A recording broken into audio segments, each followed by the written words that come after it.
The shot rang out across the night as Clara Ainsworth hitched up the folds of her wedding dress and ran through the darkness toward the freight yard. Her heart hammered against her ribs, matching the rhythm of her footfalls on the packed dirt, lungs burning with each desperate breath. Freedom lay just ahead in the form of the midnight train bound for Colorado Territory if only she could reach it in time. Montana Territory, 1878.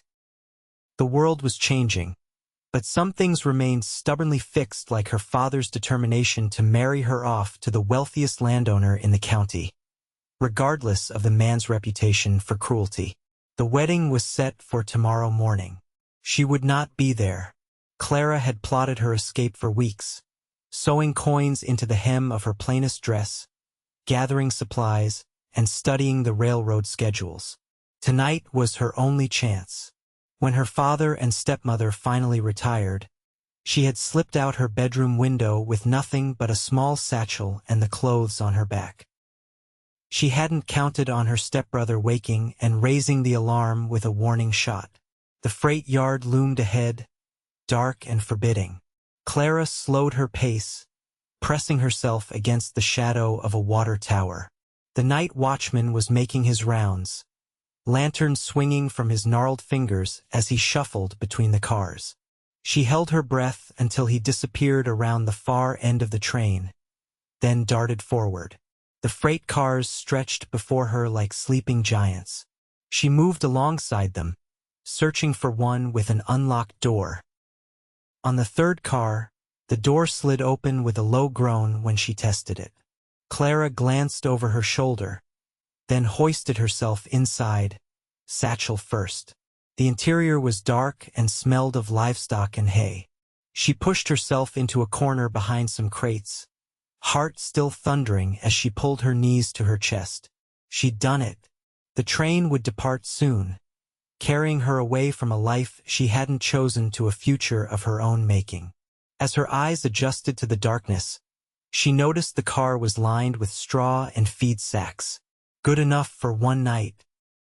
Clara hadn't realized she'd been holding her breath until she let it out in a long, shuddering sigh. Then she froze.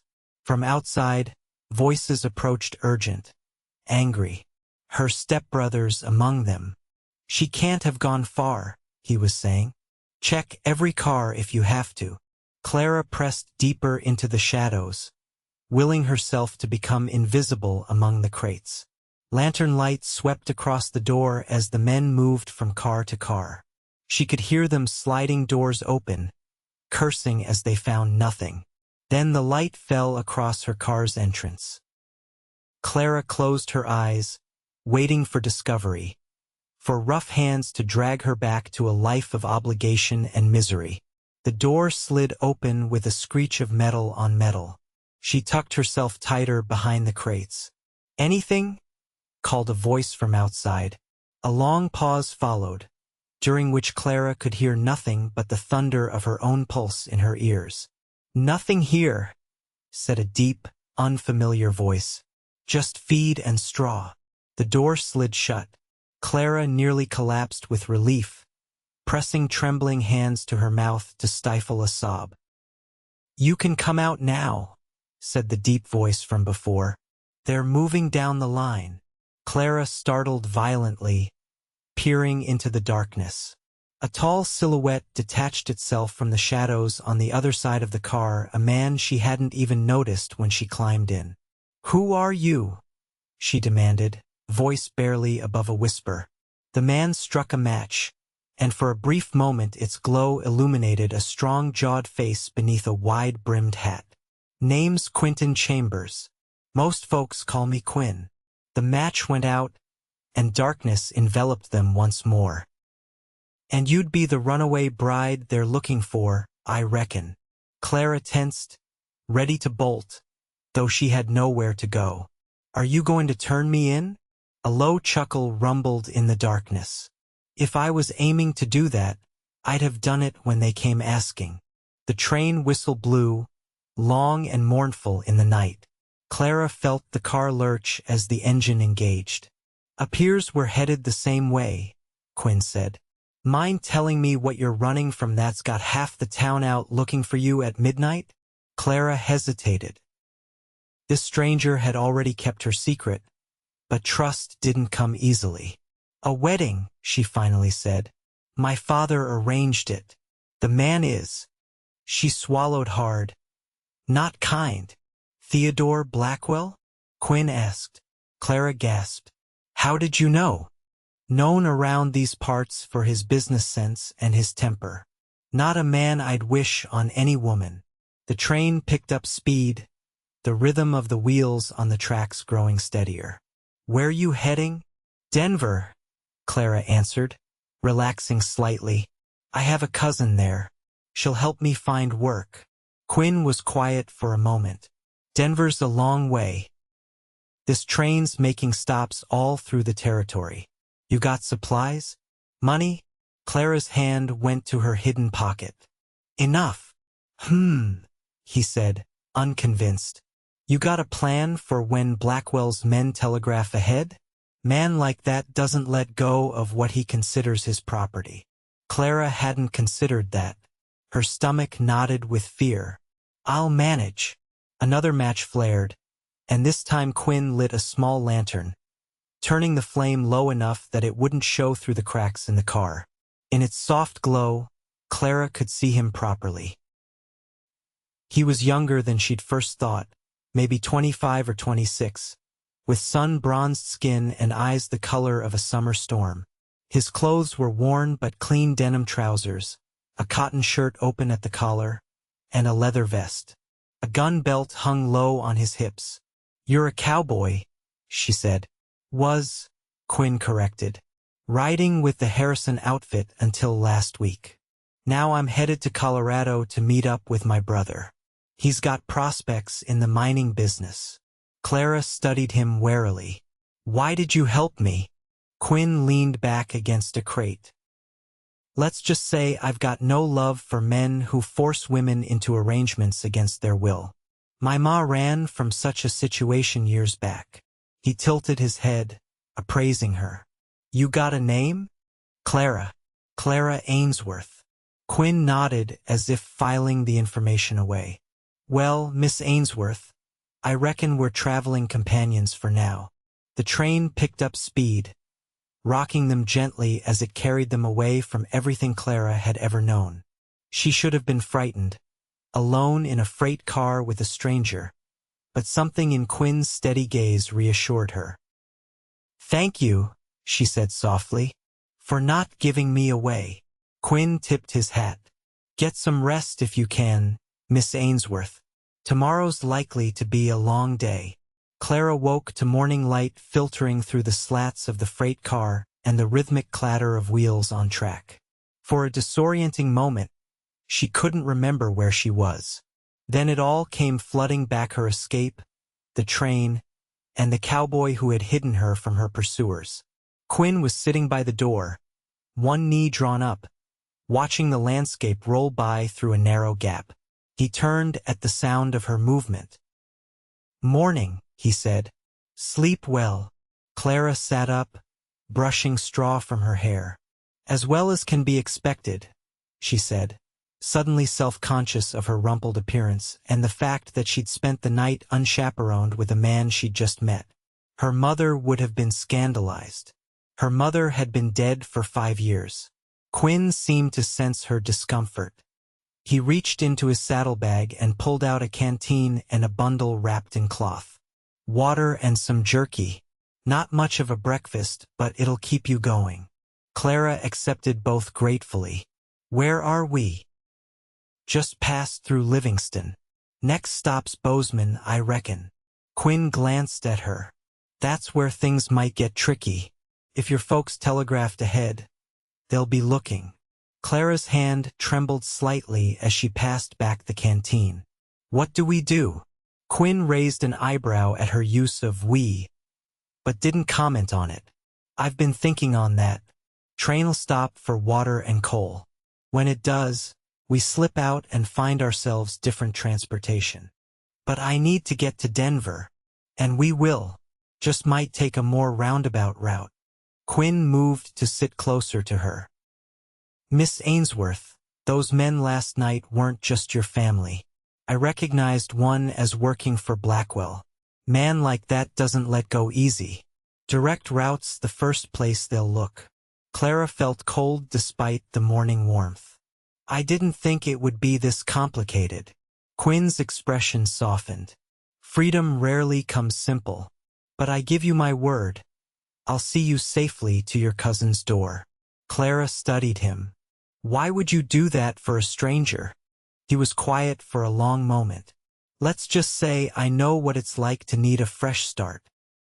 He glanced out at the passing landscape. Besides, heading to Colorado anyway. Might as well have company. The train began to slow as it approached Bozeman. Quinn peered cautiously through the gap in the door. Looks busy. Too busy. Clara moved beside him to look.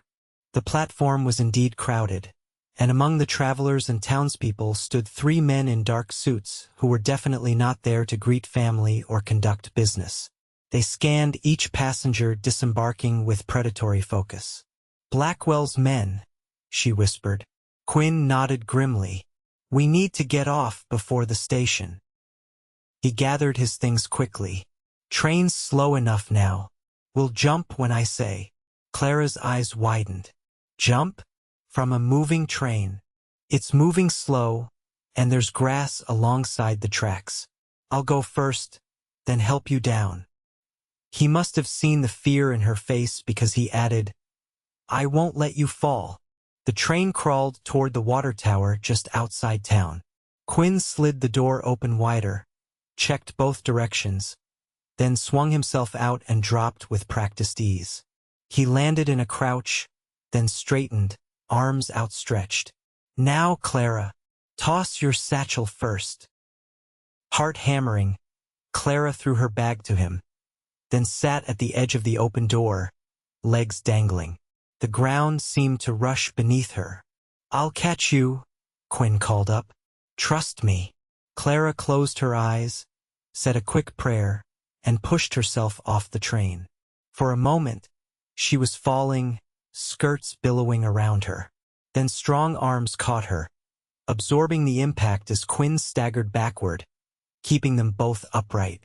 She found herself pressed against his chest, his heartbeat strong and steady against her cheek. There now, he said, a smile in his voice. Wasn't so bad, was it? Clara stepped back, suddenly aware of their proximity. Thank you. Quinn retrieved her satchel. We need to move. Town's that way, but we're going this way. He pointed toward a stand of trees away from Bozeman. But we need supplies, Clara protested. And transportation.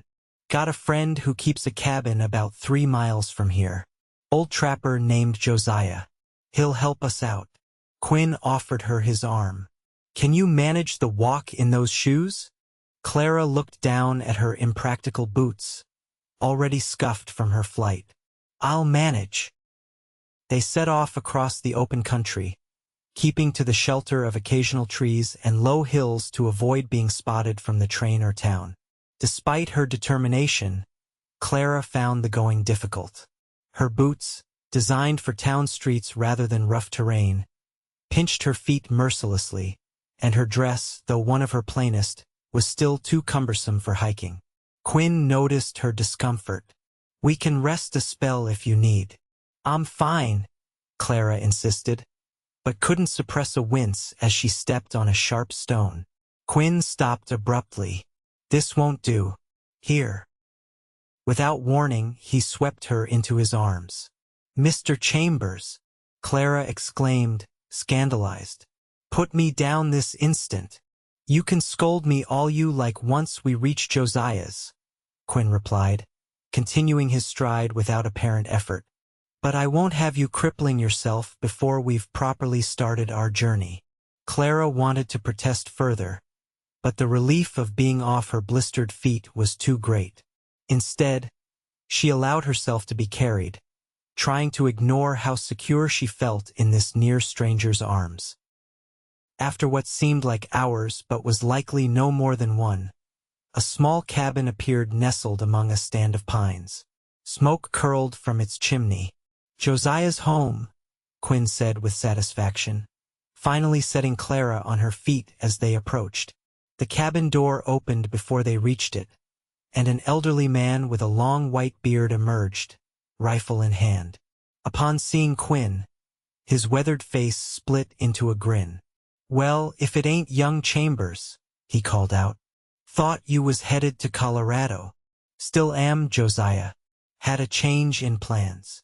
Quinn gestured to Clara. "This is Miss Ainsworth. She's in a bit of trouble. We could use your help." Josiah's sharp eyes took in Clara's disheveled appearance and Quinn's protective stance. "Theodore Blackwell's intended, ain't she? Heard tell there was quite a commotion when she disappeared." Clara stiffened. "You know Mr. Blackwell?" "Know enough to stay clear of him," Josiah grunted. "Man's got a mean streak wider than the Yellowstone." He stepped back, holding the door open. "Best come inside before someone spots you." The cabin's interior was simple but comfortable: a stone fireplace, rough-hewn table and chairs, shelves lined with supplies, and a narrow bed in the corner. Clara sank gratefully into a chair while Quinn explained their situation. Josiah listened, nodding occasionally. When Quinn finished, the old trapper stroked his beard thoughtfully. "Blackwell's got men watching the trains and stage routes," he said. "But I reckon I can help you. Got a wagon and team you can borrow, and some supplies to spare." "We're much obliged," Quinn said. Josiah turned his attention to Clara. "Young lady, you'll need different clothes if you're traveling cross-country. Them fancy duds'll mark you sure as a brand." He disappeared into a back room and returned with a bundle. "These belonged to my daughter before she moved to Oregon with her husband. Should fit well enough." Clara accepted the clothes: a simple skirt, shirt, and sturdy boots with heartfelt thanks. While she changed in the back room, she could hear the men discussing routes and supplies. Quinn's deep voice was reassuring, confident. She had known him less than a day, yet she was trusting him with her life, her future. The thought should have terrified her, but instead, she felt a strange calm. There was something about Quinn Chambers that inspired trust. When Clara emerged in her new attire, both men looked up. Josiah nodded approvingly. "That's better. No one'll take you for a society girl now." Quinn's gaze lingered a moment longer, something unreadable in his eyes. "We should leave before dark," he said finally. "Less chance of being spotted." Josiah loaded them up with supplies: food, ammunition, blankets, and a small tent. By late afternoon, they were ready to depart in the old wagon, pulled by two sturdy horses. "Keep to the back trails," Josiah advised as they prepared to leave. "And Quinn," he pulled the younger man aside, speaking too low for Clara to hear. Quinn nodded seriously, then clasped the old man's hand. "Thank you, my friend," Quinn said. "I'll return the wagon when I can." Josiah waved dismissively. "Keep it. Might need it in Colorado." As they pulled away from the cabin, Clara looked back at the old trapper standing in his doorway. "He's very kind. Salt of the earth," Quinn agreed. "Saved my life once years back. I was young and foolish, got caught in a blizzard. Josiah found me half frozen and nursed me back to health." They traveled until dusk, keeping to wooded trails and valleys, avoiding the main roads. Quinn handled the team with practiced ease while Clara sat beside him, taking in the wild beauty of the Montana Territory. Despite the circumstances, she felt a growing sense of exhilaration. For the first time in her life, she was choosing her own path. As darkness fell, Quinn guided the wagon into a sheltered hollow near a small stream. "We'll camp here tonight," he said, helping Clara down from the seat. "Should be safe enough." Together they set up the small tent. Quinn built a fire, keeping it low and sheltered to avoid the smoke being visible from a distance. He prepared a simple meal of beans and jerky, which tasted better to Clara than any fancy dinner she'd had at her father's table. "Tomorrow we'll head southeast," Quinn said as they sat by the fire. "Cut across to Wyoming territory, then down to Colorado. Take longer, but safer." Clara nodded, watching the flames dance. "I've never been outside Montana before." Quinn looked at her with curiosity. "Never. No. My father didn't approve of women traveling. Said it gave them ideas. And here you are, full of ideas," Quinn said with a smile that transformed his serious face. Clara laughed softly. "Yes, here I am." She hesitated, then asked, "What about you? You've obviously traveled." "Been moving since I was 16, Quinn replied. "Worked cattle drives in Texas, mines in Nevada, even rode with the Pony Express for a spell before the telegraph put them out of business." He poked at the fire with a stick. "Never stayed anywhere long enough to put down roots. But now you're joining your brother in Colorado?" Quinn nodded. "Kane's got a claim that's showing promise. Figured it's time I tried settling somewhere." They talked long into the evening, sharing stories and dreams. Clara told him about her mother's death, her father's remarriage to a woman barely older than herself, and the stifling existence she'd endured.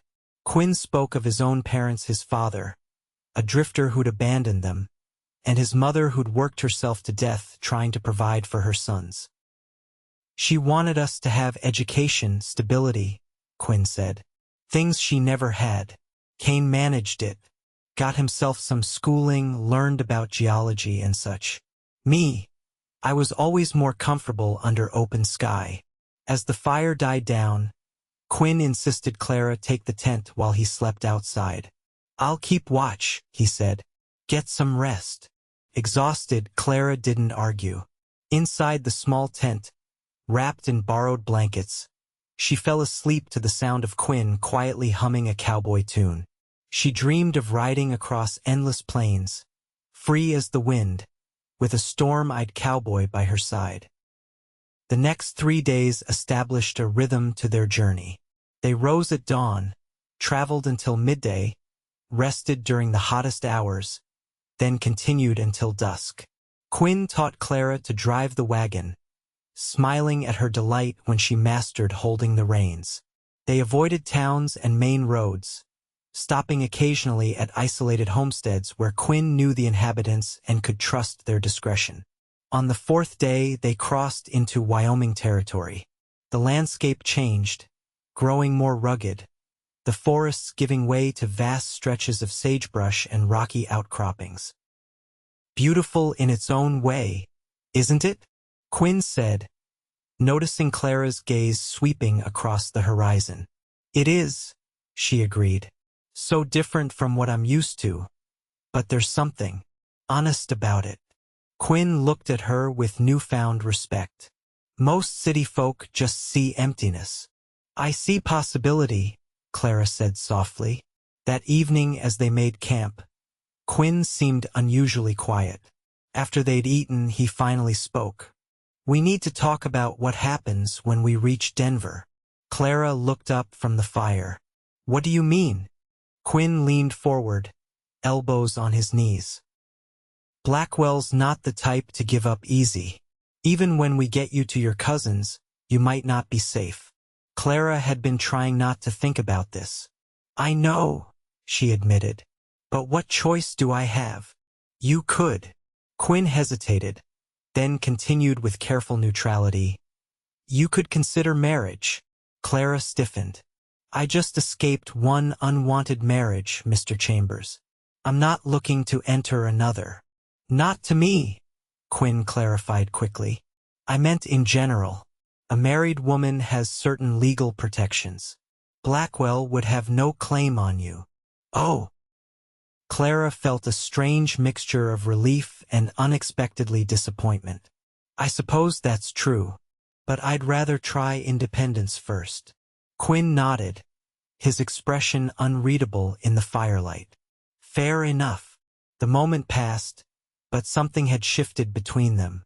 That night, As Clara lay in the tent, she found herself thinking not of freedom or Denver, but of Quinn Chambers, his gentle strength, his unwavering reliability, and the way his rare smile transformed his entire face. The next morning brought trouble. They had stopped to water the horses at a creek when Quinn suddenly tensed, his hand moving to his gun. "Riders coming," he said, voice low. "Get in the wagon under the canvas. Now." Clara didn't question him. She scrambled into the back of the wagon, pulling the supply canvas over herself just as hoofbeats approached. She lay perfectly still, heart pounding. "Morning," she heard Quinn call out, his voice casual. "Fine day for traveling." "Indeed it is," replied an unfamiliar voice. "Heading somewhere particular?" "Cheyenne," Quinn answered. "Got work lined up with a cattle outfit." "Traveling alone?" Another voice, suspicious. "As you see." There was a pause. Clara held her breath. "Mind if we take a look in your wagon? Been reports of a runaway woman in these parts. Theodore Blackwell's offering a handsome reward." "Help yourself," Quinn said, sounding unconcerned.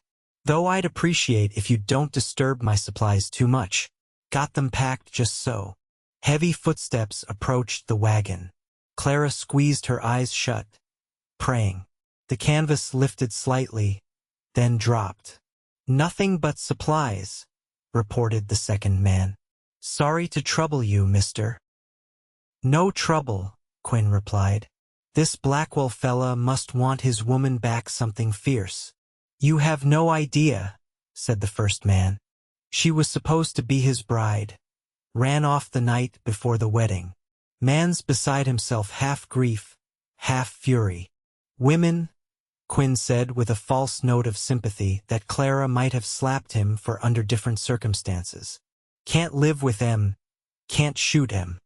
The men laughed, and Clara heard the sounds of them mounting their horses.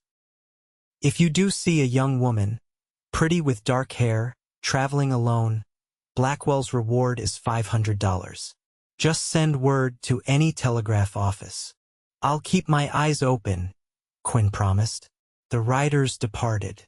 Clara waited until Quinn gave the all-clear before emerging from her hiding place.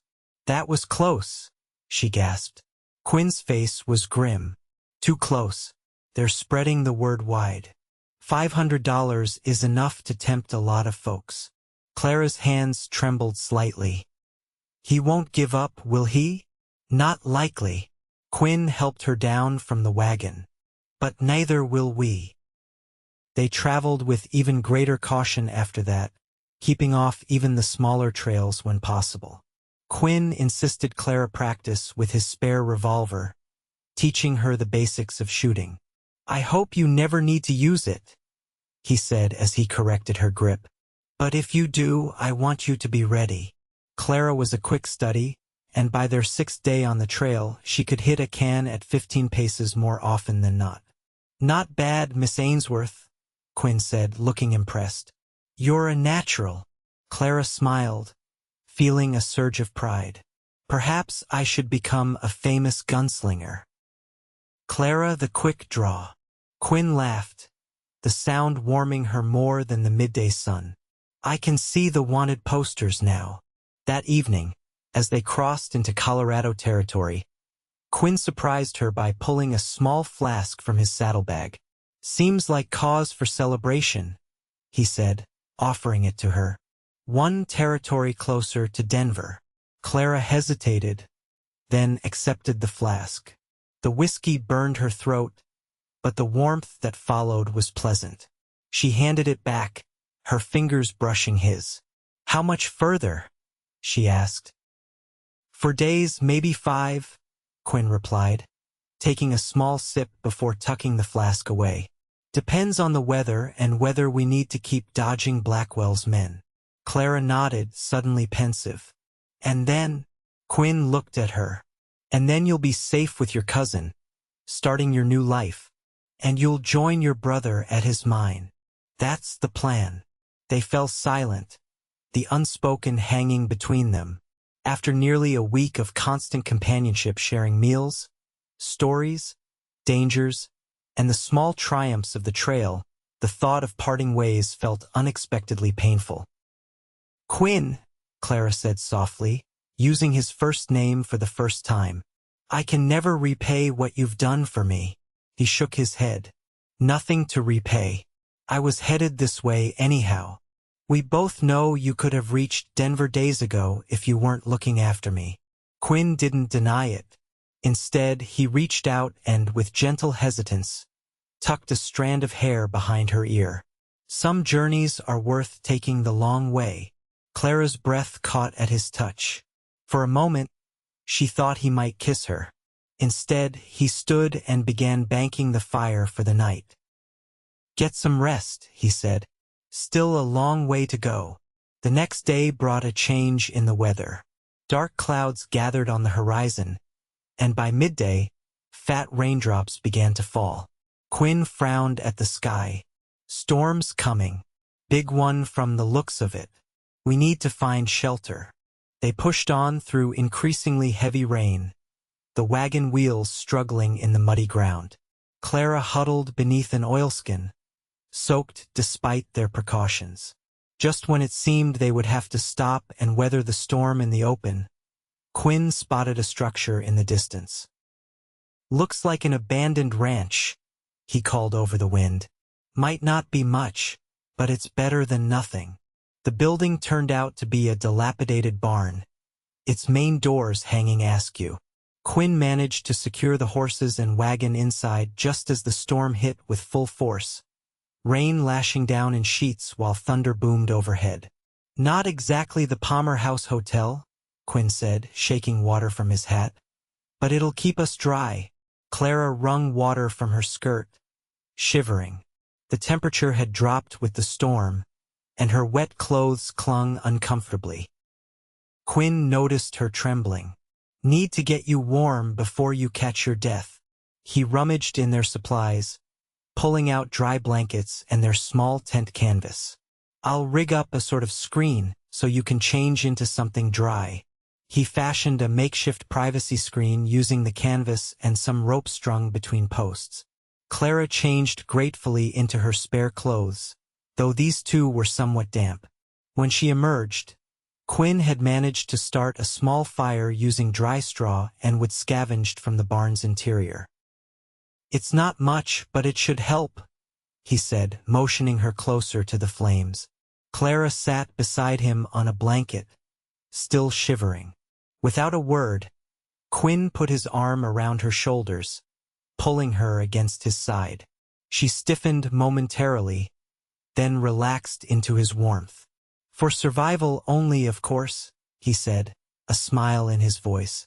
"Of course," she agreed, suppressing a smile of her own. Outside, the storm raged, but inside their makeshift shelter, Clara felt a different kind of tempest brewing, one that had been building slowly over days of shared hardship and unexpected friendship. "Quinn," she said quietly, "what will you do after your brother's mine? If it's successful, I mean." He was quiet for a moment, his arm a steady presence around her shoulders. "Never thought much beyond the next job, the next town. But lately, I've been thinking it might be nice to have something permanent. A place of my own, maybe. A ranch," Clara suggested. "Maybe. Good cattle country around these parts." Clara nodded, watching the flames dance. "I've been thinking too, about what I'll do in Denver." "Oh, my cousin works as a schoolteacher. She says they're always needing more. I had some schooling, more than most girls where I come from. I think I might like teaching." Quinn smiled. "Miss Ainsworth at the head of a classroom. I can see it." "Can you?" She turned to look at him, suddenly earnest. "Sometimes I wonder if I'm being foolish. Running away. Starting over, it sounds simpler than it is." "Nothing worth having comes easy," Quinn said softly. "But that doesn't mean you can't do it." His eyes held hers. "You're stronger than you know, Clara." The way he said her name made her heart flutter. They were so close now, his face just inches from hers, his arms still around her shoulders. Clara found herself leaning slightly closer, drawn by something powerful and undeniable. Quinn hesitated, his eyes searching hers. Then, with infinite gentleness, he closed the distance between them. His lips were soft against hers, the kiss tentative at first, then deepening as Clara responded. His hand came up to cradle her cheek, calloused fingers surprisingly tender against her skin. When they finally parted, both slightly breathless, Quinn rested his forehead against hers. "Been wanting to do that since Bozeman," he admitted. Clara laughed softly. "That long? Maybe since the freight car," he corrected himself, brushing his thumb across her lower lip. "When you looked at me with those defiant eyes, ready to fight even though you were terrified." Clara placed her hand over his. "I'm not terrified anymore." They spent the night in the barn, the storm raging outside while they talked, kissed, and eventually slept, Clara nestled against Quinn's chest, his arms securely around her. Nothing improper occurred beyond those sweet kisses, but something fundamental had shifted between them. What had begun as a chance encounter had transformed into something neither had expected to find. Morning brought clear skies and difficult decisions. As they prepared to resume their journey, Quinn broached the subject they'd been avoiding. "Clara, about last night." She looked up from harnessing the horses, her expression guarded. "Yes."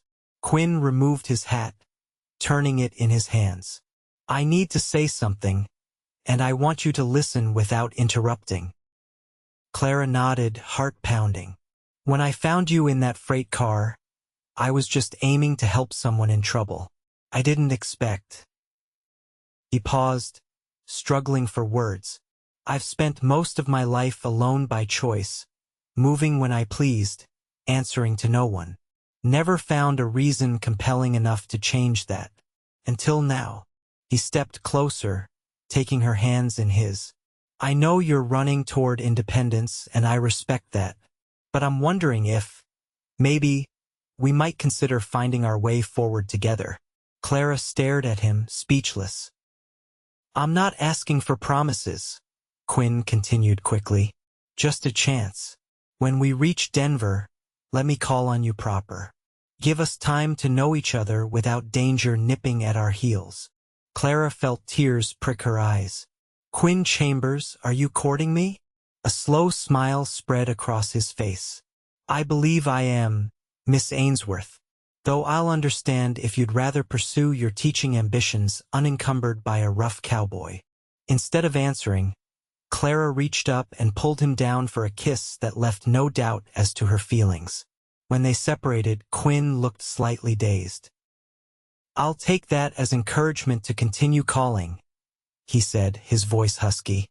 They resumed their journey with renewed purpose, both aware that they were traveling toward not just a destination, but a future neither had imagined days earlier. The remaining 3 days passed quickly. They encountered no more of Blackwell's men, though they remained cautious.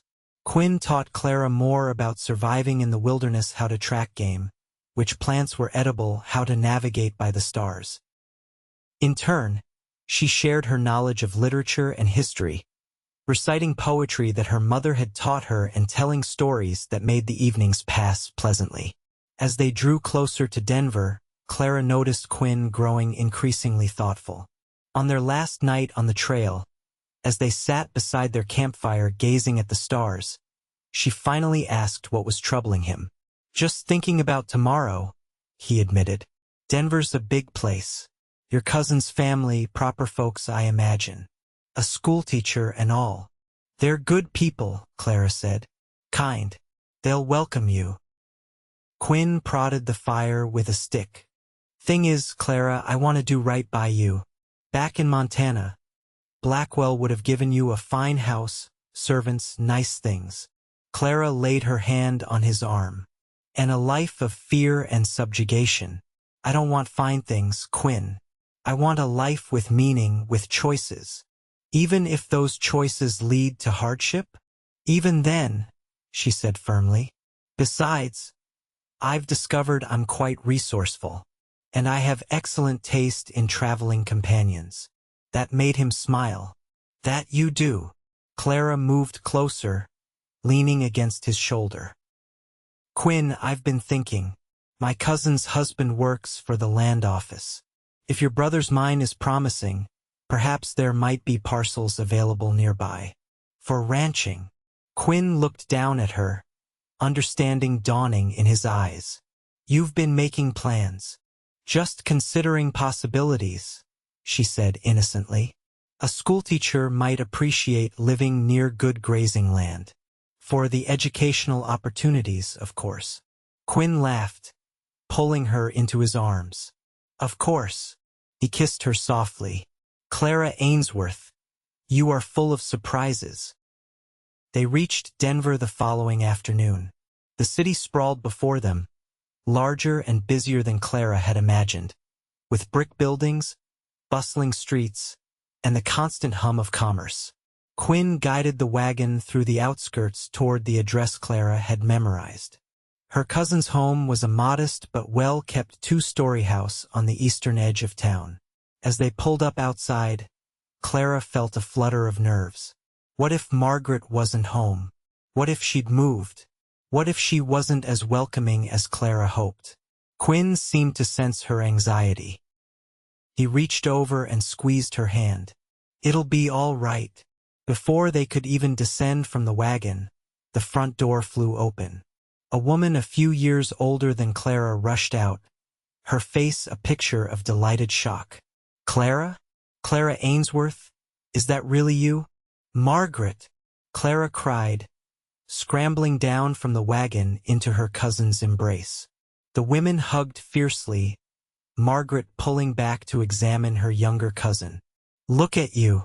What on earth, how did you owe? We received the most alarming telegram from your father saying you'd been abducted. Abducted? Clara exclaimed. No, she turned to find Quinn standing a respectful distance away, hat in hand. Understanding bloomed in Margaret's expression as she took in the wagon, their travel-worn appearance, and the protective stance of the tall cowboy. I see, Margaret said, a knowing smile replacing her concern. Why don't you both come inside? I believe this calls for tea and explanations. Over the next hour, Clara related the entire story, her father's arrangement with Blackwell, her desperate escape, meeting Quinn in the freight car, and their journey to Denver. Margaret and her husband James listened with expressions ranging from horror to amusement to admiration. Well, Margaret said when Clara finished, it seems we should be thanking Mr. Chambers for delivering our cousin safely to us. Quinn, who had said little during Clara's telling, inclined his head. It was my honor, madam. James studied Quinn with interest. You mentioned your brother has a mining claim? Whereabouts? Near Central City, Quinn replied. Gold and silver both, showing promise. James nodded. I know the area well. Good country. He glanced between Quinn and Clara, noting something in their interaction. I don't suppose you've considered diversifying into ranching? Some excellent parcels available in that region. Quinn's eyes met Clara's. Actually, sir, I have been giving it some thought. That evening, after Quinn had departed for his brother's hotel with a promise to return the following day, Clara sat with Margaret in the parlor. He's in love with you, Margaret said without preamble. And unless I'm very much mistaken, you feel the same. Clara blushed but didn't deny it. It's happened so quickly. Sometimes it does, Margaret said, patting her hand. James and I knew within a week. When it's right, it's right. But what about teaching? Independence? Everything I ran away to find. Margaret laughed. Oh, Clara, independence doesn't mean being alone. It means making your own choices. She leaned forward.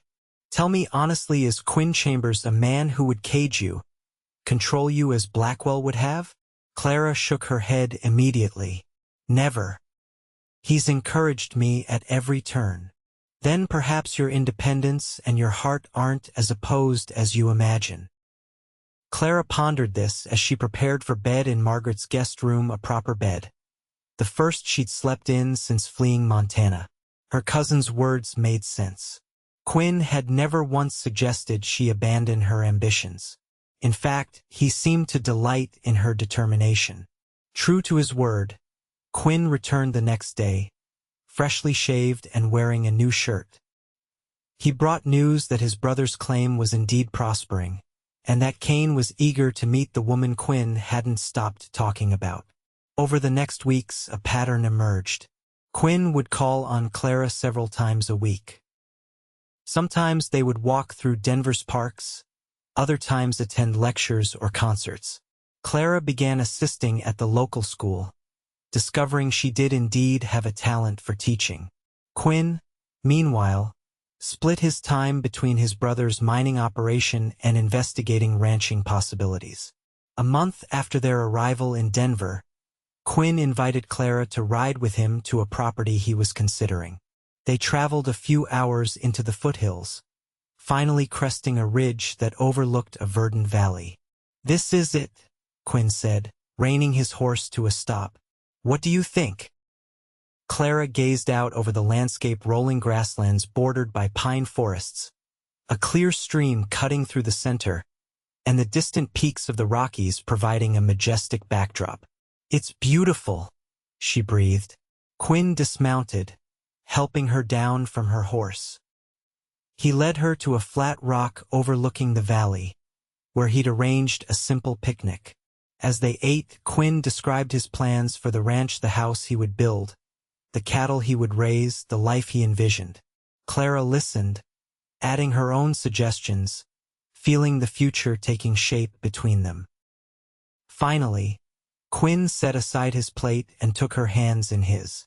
"Clara, I've been thinking a lot about what you said in that freight car, about wanting freedom to make your own choices." She nodded, her heart beginning to race. "I want you to know that whatever you choose, teaching, writing, raising horses, I'll support you. But I'm hoping." He reached into his pocket and withdrew a small ring with a modest diamond. "I'm hoping you might choose to do it by my side." Clara's eyes filled with tears as Quinn continued. "I'm not Blackwell. I can't offer mansions or servants. But I can promise you this: every day you'll wake up knowing you're respected, cherished, and free to be exactly who you are." He slid off the rock to one knee. "Clara Ainsworth, will you marry me?" Clara threw her arms around him, nearly knocking him backward. "Yes," she whispered against his lips. "Yes, Quinn Chambers, I will." They were married 2 weeks later in Margaret's parlor, with Quinn Chambers and the Morgans as witnesses. The ceremony was simple, the celebration modest, but Clara wouldn't have changed a thing. That night, as they lay together in the small hotel room they'd taken for their wedding night, Quinn traced his fingers along Clara's bare shoulder. "Happy?" he asked. Clara nodded, nestling closer. "I never imagined when I climbed into that freight car that I was running toward something, not just away." Quinn kissed her forehead. "When I promised to ride beside you forever, I meant it. Though I admit, I didn't expect forever to start quite so soon." Clara laughed, lifting her face for his kiss. "I believe, Mr. Chambers, that was the best promise anyone has ever made to me." 3 months later, Theodore Blackwell's men finally tracked Clara to Denver. They arrived at the land office asking questions, only to discover that Clara Ainsworth no longer existed. In her place was Clara Chambers, wife of rancher Quinn Chambers and teacher at the newly established school in Pleasant Valley. When informed of their presence, Quinn rode into town, confronting them directly. "You can tell Blackwell that my wife sends her regards," he said evenly, hand resting near his gun. "And that if he ever troubles her again, he'll answer to me." They never heard from Blackwell again. 1 year after their meeting in the freight car, Clara stood on the porch of their ranch house, watching Quinn return from working with the cattle. The house was still being finished, Quinn adding a little more each month as funds allowed, but it already felt more like home than anywhere she'd ever lived. Inside, her classroom was prepared for tomorrow's lessons. 6 children from neighboring ranches would arrive for their education. Sitting at desks Quinn had crafted himself. As Quinn approached, his face lighting up at the sight of her, Clara placed a protective hand over her still flat stomach. She had news to share tonight, news of another adventure they would embark on together. From desperate flight to flourishing future, their journey had been unexpected in every way. Yet as Quinn swept her into his arms, kissing her with the same tenderness he'd shown that stormy night in the abandoned barn, Clara knew that climbing into that freight car had been the best decision of her life. Not because it had led her to freedom, though it had. Not because it had brought her to teaching, though she loved her work. But because it had delivered her to Quinn Chambers, the man who had climbed in beside her and kept his promise to ride by her side forever.